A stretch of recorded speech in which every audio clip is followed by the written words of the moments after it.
Kalam Podcast is made possible through listeners like you. If you enjoy listening to Kalam, please subscribe to the show in whatever podcast application you're listening to right now, and please give us a rating. It helps other people find out about us. And if you'd like to support the show with a small donation, consider signing up to Kalam Podcast on Patreon for just $3 a month. In addition to supporting the show, you'll gain access to lots of great bonus content. Go to patreon.com and search for Kalam Podcast, or go straight to patreon.com/Kalam Podcast. That's patreon.com/Kalam Podcast. Now, on to the show.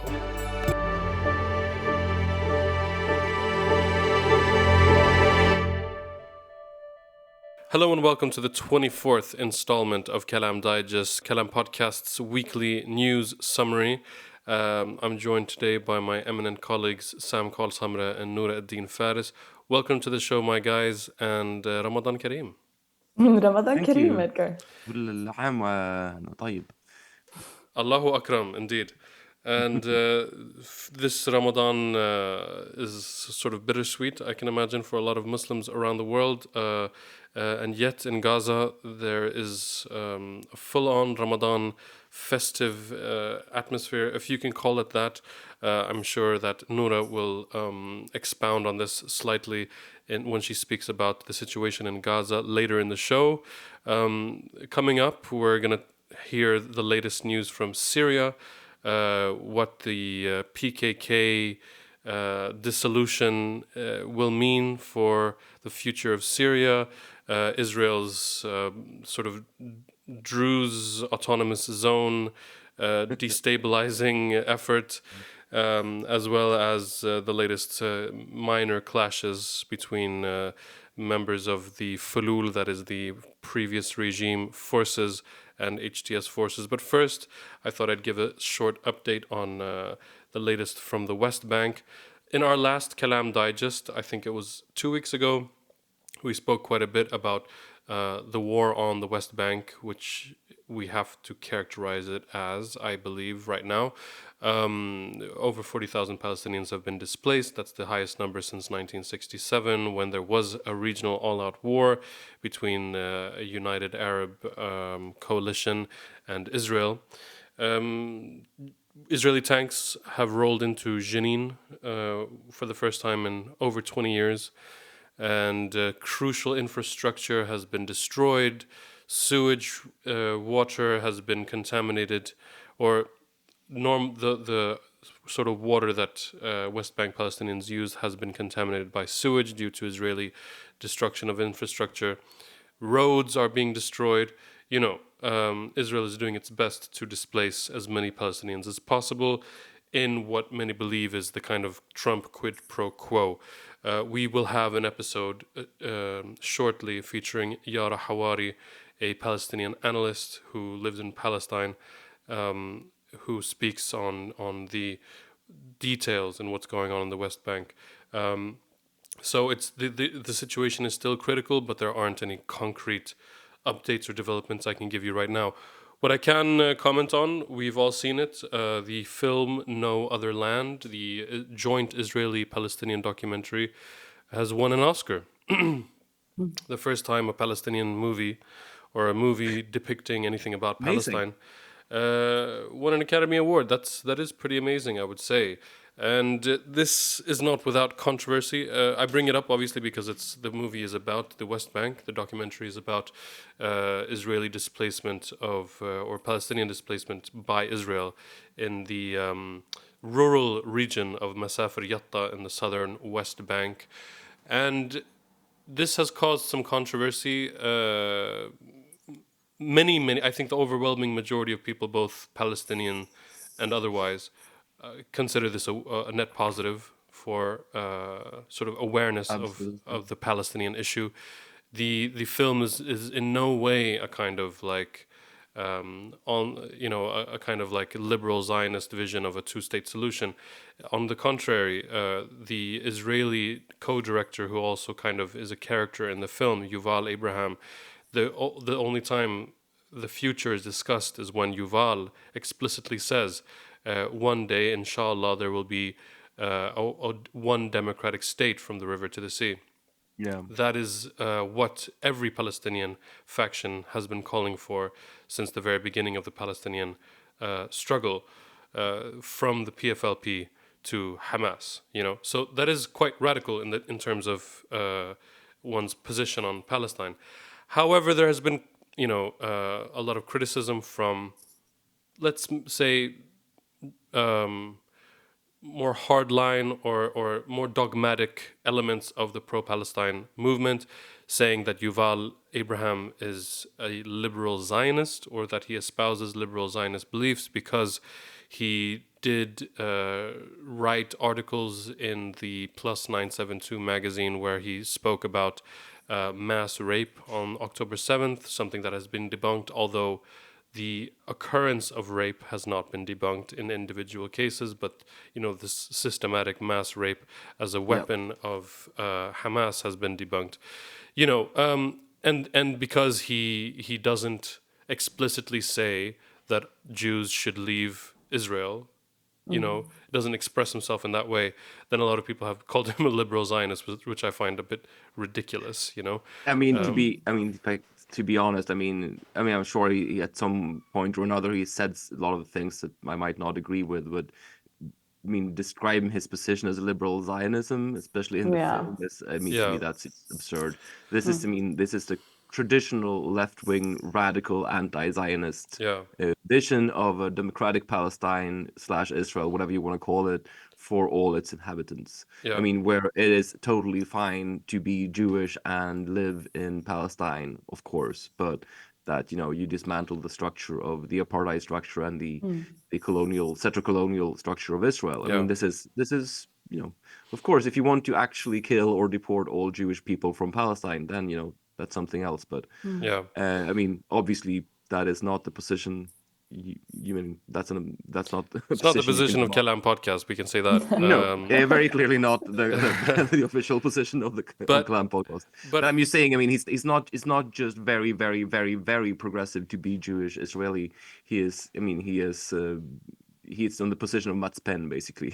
yeah, Which is outside of the he's an any kind outlier, of and I Zionist. guess that's Yeah, part of the some of the criticism was like, well, they're romanticizing this friendship between a Palestinian and an Israeli, which almost never occurs. But that's kind of the point of the film, that this is like absolutely. such a rare They're not saying, occurrence. "Great, we all get along fine." That's not No, what the Yeah, film is about, is they're it? saying that shit exactly. is really bad, and here is Yeah, like one of the only Israeli journalists who actually speaks Arabic.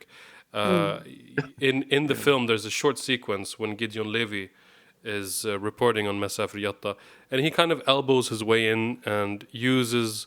It's like he kind of elbows his way in to see this like paralyzed Palestinian who was injured by who was wounded in a settler attack on his village, and the guy's like, I don't really want to talk to the media, and Gideon Levy comes in, and I yeah. think that it shows the power imbalance between Israelis and Palestinians, and Gideon Levy doesn't speak a lick of Arabic, and I still Yeah. respect him very much.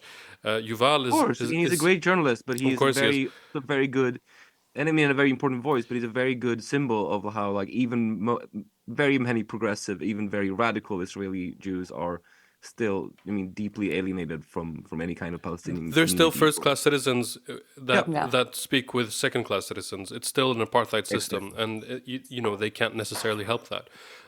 Some serious They could criticism. learn Arabic though. They could learn Arabic. Yeah, I agree with that. Not Some, impossible. yeah, exactly. Over 1 million Palestinians speak Hebrew. Anyway, not necessarily because they want to. It's like a survival thing. But some serious criticism, I think, rather than like all the Jews should just be thrown into the sea, comes from the BDS movement, and specifically PACB. That's the Palestinian Campaign for the Academic and Cultural Boycott of Israel.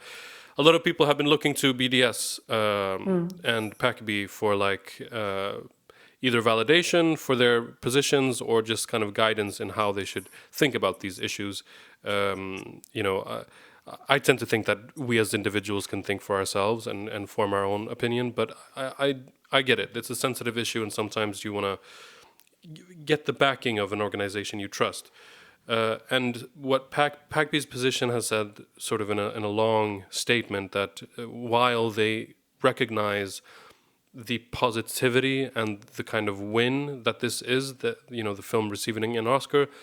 It's true that the film does break BDS guidelines in several different ways, and Yeah. that's In what way? well, because the production company, which is an Israeli one, is hasn't explicitly stated that it is pro right of return, for example. Like what Okay. BDS is that you can cooperate with Israelis as much as you want, but these Israeli individuals or organizations have to have somewhere publicly stated 1, 2, 3, 4, 5. And some of Mm. those things are that they're against apartheid, they're against, they're for like equal rights from the river to the sea, and therefore the right of the return, etc., etc. And this production company hadn't done that. And I get it. Like BDS has guidelines, and they have to test these guidelines and their principles against Sure. this product. But I do think it's a bit dogmatic. Like, guys, look, we can build a movement around this. They won a fucking Oscar, Like, let's be a little But more lenient. isn't this the case? Like it will never be correct enough for everyone. Like Yeah, the Palestinian issue has been, although it has been like wildly discussed for quite some time now, especially because the war in Gaza has gotten so much attention, but still it hasn't really gotten so normalized in the sense that you could actually win an Oscar for it. This is the first time that we ever see that. But then having people like tearing it down because it isn't perfectly made and it's not according to everyone's. Well, also, I don't know about you guys, but most of the criticism that I have seen come from people in the diaspora. Like it's not people that are actually living on the West Bank or in Gaza that are criticizing this production. yeah. Um, I've seen that being stated from both camps. Like I've seen one person, like a famous American Palestinian influencer, say that well, it's only the diaspora that are saying this movie is good. Palestinians inside Palestine are saying that it's bad. And I've also definitely, I mean, what you just said, I've also seen that tendency that a lot of people in Palestine are supporting it. A lot of people, I think it's hard to generalize and to make that Yeah. those tendencies exist in both directions, I would say. But because I definitely have friends that are in Palestine that I respect a lot, that have criticized this movie heavily and say that this is just normalization, and I respect that position. It's not necessarily mine. I've also seen Palestinians in Palestine, people who've lost family members in Gaza, saying that we should stand behind this. This is the only way forward. We have to work together and coexist, etc. So all of the opinions exist. I think it's extremely difficult to try to find a general tendency towards one way or another. I think all we can do is, I mean, as far as I'm concerned, support this film, and be open to criticism where it exists, for sure. But I think in general, like this is a net positive, and it's absolutely something to get behind. yeah, Sam. Yeah, I mean, so I think we have to discern some different discussions here. I mean, one which I think is actually ridiculous is saying it's a bad movie because the Israeli guy has bad politics. I mean, I don't think he does. I mean, I think he has he has pretty excellent politics as a person. But on the other hand, of course, that's not the same question as saying like BDS should get behind it because Yeah, BDS is it's a question of boycott. It's like something, for example, it might be that a great person makes a great movie about South Africa, but it's funded by a company that invests money in South Africa, during apartheid, for example. Then it's not great. I mean, you yeah, have the same thing, I mean, famously with Graceland, Paul Simon making a record in South Africa with all yeah, yeah, black, yeah. oppressed musicians who Breaking the were all, of boycott. course, anti-apartheid. Yeah, And, the ANC were furious because, you're breaking apartheid, you're breaking the boycott rules here. yeah, But on the yeah. other hand, I mean, and Paul Simon was kind of an asshole about it because he was just like, I'm making a great job here, like showcasing your culture. He said, "I'm So Paul he could have Simon, just bitch." I'm Paul Simon, yeah. But I mean, so that was bullshit by him from his part. But on the other hand, of course, Graceland was a good thing for the struggle against Yeah, apartheid. So, I mean, you yeah. have to distinguish these different things, I think. And lastly, I mean, the question of like, is it good or bad for the Palestinian struggle, in the long term? Of course, it's a positive thing. I mean, Mm. compared to it not winning an Oscar. I mean, Yeah, anyone claiming anything else is just stupid. I mean, that's just mistaken. But I mean, I think it's important to distinguish between, is the politics inside the movie good, and is the project as such Yeah, unproblematic? I think the first thing, exactly. I think we can discuss that, but I think it is, but we can have different opinions on that. The second thing is definitely there are problems here, which shouldn't be mixed up with is it a good movie or not? Yeah. I mean, it And could be a yeah, great and I movie think made by people who invest in, genocide. yeah. That's And possible. and criticism is always important, I think, for any movement Of course. Absolutely. whatsoever. I mean, like it would be weird if no one did that. And I think for a lot in a lot of ways, I think it's the difficult position to take when there's this like to rain on the parade, so to speak. Yeah. So all respect to anyone who has valid criticism of the film. Okay, we were gonna keep that short. It was We're gonna keep this so really short, right? almost the whole episode 30 about no minutes other land. later. Okay, moving on to something that's not a film. Sam, Yeah. can you please give us an update on what's happening in Syria? Things seem to be getting more complicated, but I mean, still not catastrophic. If I can summarize what you're about to say in a sentence. uh, Complicated but not catastrophic. That's a good description of Syria at the moment. Yes. yeah, take it away. I think it's been for a while. Yeah. So yeah, I mean, it's we've been talking about Syria every digest now for a while, and it's usually you can just say it's kind of the same thing as last week. Uh, Still Mm, complicated, but not catastrophic. But I think some things are developing, which makes it possible to perhaps say something about where Syria is heading.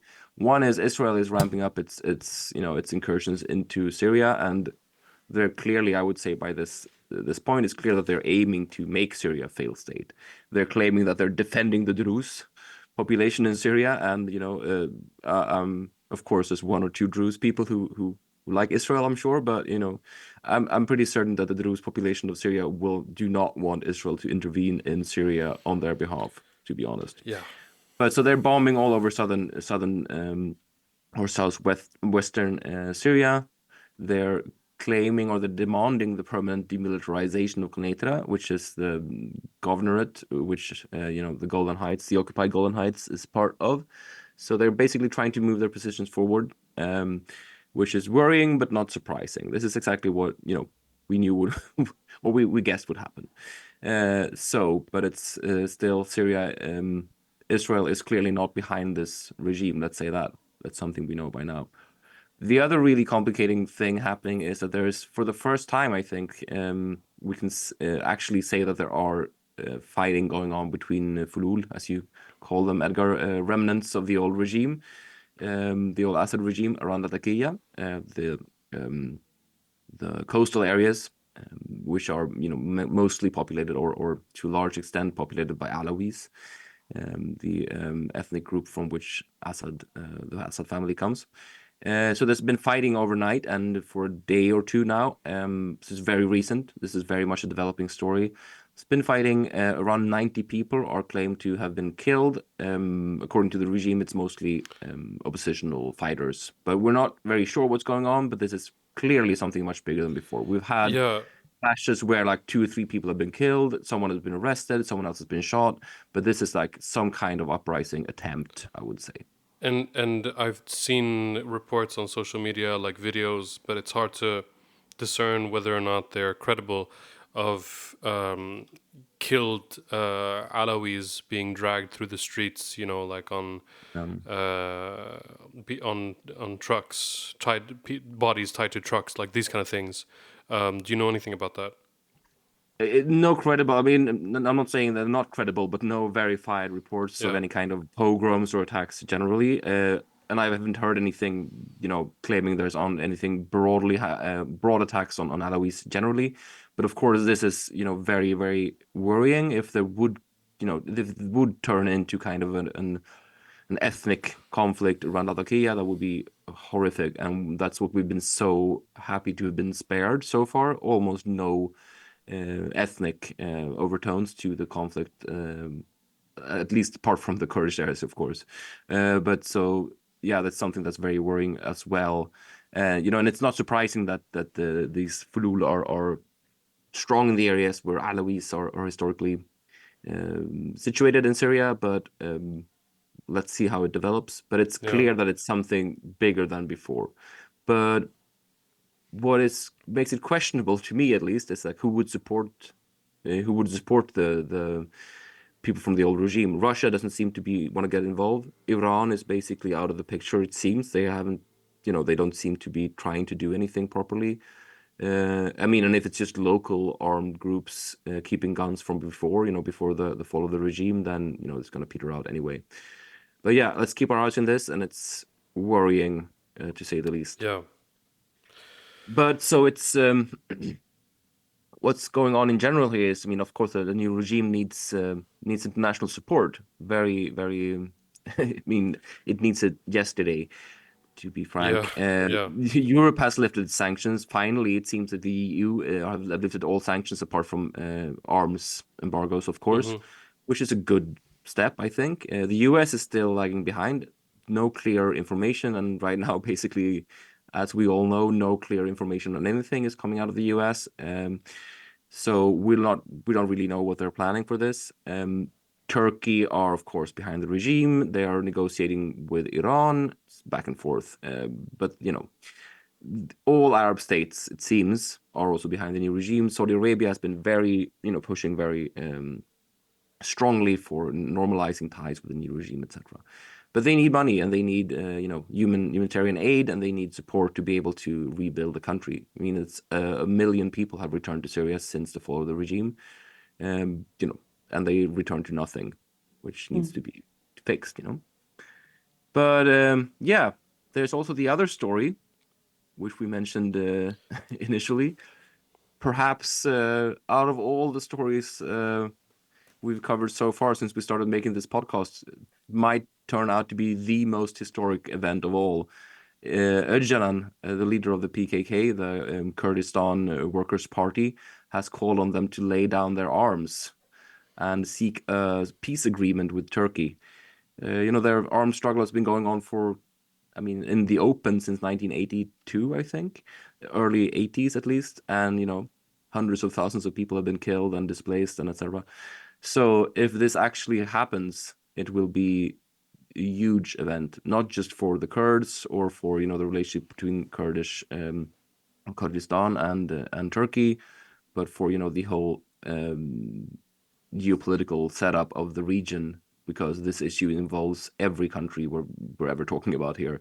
It involves Israel, Syria, Iraq, Iran, Turkey. Everyone's involved in this, and everyone's kind of taking sides on this. So if this happens, it will shift the power balance drastically. Yeah. Big things happening is a way to summarize the events of the past 17 months in the Middle East. It's a good thing we have a podcast about it. Nora, Ad-Din Faris, would you update us on the latest going on in Gaza? Yes, of course. So you talked about Ramadan earlier, and of course, Ramadan has reached Gaza as well. There are pictures coming in from different news outlets where you see these really, really long tables that the Gazans have put up, and they are just surrounded by rubble. They're also they're breaking the fast together. And these long tables are like for iftar, when you break the fast at sundown. Beautiful images coming out, yeah. It really is, and in some of the images you can also see that they've put up string lights and trying to make it cozy somehow. Today, on Friday the 7th, this is also the 6th day of blockade that Israel has enforced on food and necessities, because they are saying that they want to extend the first phase of the ceasefire agreement. Hamas has said no. Israel has also criticized these really big performances when Hamas are releasing hostages, saying that they want an end to that. And basically they're just not agreeing on anything. So what's happened now is that everything is standing still. There is no food coming in, and there is no aid. And while we're talking about this, something very big happened earlier this week, which is that Egypt presented their own plan for how to rebuild Gaza, and they're calling it Gaza 2030. I don't know if you guys have seen the pictures, but I haven't actually. I might be able to send it to you because it is. We'll share them on our social media, of course. Yeah, so it's first of all, the pictures are AI generated, and the report. Of course they are. This is a new Gaza AI. Yeah. We don't need Exactly. to do it really. You just have great Wow. pictures So from the Bible. the report is 91 pages long, and it contains like a plan for Oh, 5 years forwards. It's a very expensive plan. We're talking about $53 billion that are required to rebuild Gaza. And the plan is basically that Egypt has suggested is that they will take 6 months to just pick up debris, make sure that they get rid of all types of mines, like hidden mines that haven't exploded yet, and start to govern Gaza with some type of independent committee that will not be in any way attached to Hamas for the first 6 months. And during this time, they will provide housing for the people that have lost their homes. And then the second phase of the plan will start, which is to rebuild Gaza into this lush, beautiful, gorgeous. It has been compared to the Middle Eastern Dubai, which I find kind of interesting because everybody has a vision for what Gaza will be now, but it just will never be Gaza. also So perhaps Dubai is the Dubai of the Middle East. no, but we need a second one. We need a second one, apparently. But the plan is very extensive. It's very interesting. Also, the images we will be sharing them on our Instagram. They show these like green areas. They're planning to make it like tourist centers. They're planning an airport, and several Arab states have said that this is the plan that they will stand behind, because it also means that the Palestinians will actually have access to their own land, so they Yeah. won't be displaced. But of course, the US, they have completely rejected this plan, saying that basically it is unrealistic and that Donald Trump is still one to go forward with his original plan, which, as we've mentioned a couple of weeks ago, is this image of a Middle Eastern Riviera where Palestinians are scattered to Egypt and to Jordan. Yeah. I honestly don't know what to make of this, because I have been trying to understand who is the ultimate decider, who makes the last call, and I have no idea despite researching for several days. Sam, what were you going to say? Yeah, I mean, you're right. That's the big question. I think, I mean, you just want to, I think it was very well put. I mean, why can't Gaza be the Gaza of the Middle East? I mean, why can't it be the place it is, but in a good way? Yeah, It always has to be something totally different. And like, but I mean, yeah, who gets to decide finally on these plans? That's the big question, and I think no one knows. And I think that's what we've been talking about with Trump as well, is he seems to think that he just gets to decide. And I yeah, think he's used to that, but I think he is in this situation, everyone thinks he's so great at making deals, the art of the deal, etc. But I don't think he knows what he's doing. I'm Yeah. still seriously believe that he is lost here. He's saying he thinks if he just pushed this hard enough, it will turn out the way he wants it to, and it won't. And I think Egypt, of course, has no power in this. No, they don't have the power to actually decide. But if they get the entire I mean, the rest of the Arab world behind their plan, they have a lot more power here than the U.S. has. yeah. Regardless, I mean, Yeah. because they're on the ground, and the U.S. will not want to put forces in there, and then it's not going to happen. I think this cuts to the core of, or to the fundamental contradiction of MAGA politics or MAGA ideology. Because on Yeah, the one hand, Joe Biden is so weak and the US is so weak for giving all this money to Europe and for supporting countries and with all this like bullshit of USAID, and we should just pull back from all of that and stop spending money on nonsense. And then at the same time, they're like, well, we should obviously decide everything that happens in the world. And you can't yeah, really have it both ways. I mean, imperialism is soft power. That's such a huge part of it. And funding European security lets you decide what Europe does. That's yeah, been the U.S. policy. You can't not give them a bunch of. You can't rescind their funding and still decide what they do. And the same applies to the Middle East. If you want to pull back from the Middle East, you can't also decide what happens there. Yeah. yeah. So I think that this is something that has not dawned maybe on J.D. Vance and his big face, but it certainly will when Europe gets its act together and starts making independent policy. Should we leave it there, guys, for today? Yeah, we should. This has We have to been. get back to the PKK again, but let's make another digest next week We and definitely follow will. up on what's going on with the Kurds. What's up Yes. with the Kurds? What's up with the Next week Kurds? Yeah. on Kalam Digest. Indeed. This has been Kalam Digest on the 7th of March 2025. Thank you, Sam Karlshamn and Nora Faris. Ramadan Kareem, and have a good weekend. Ramadan Kareem, Edgar.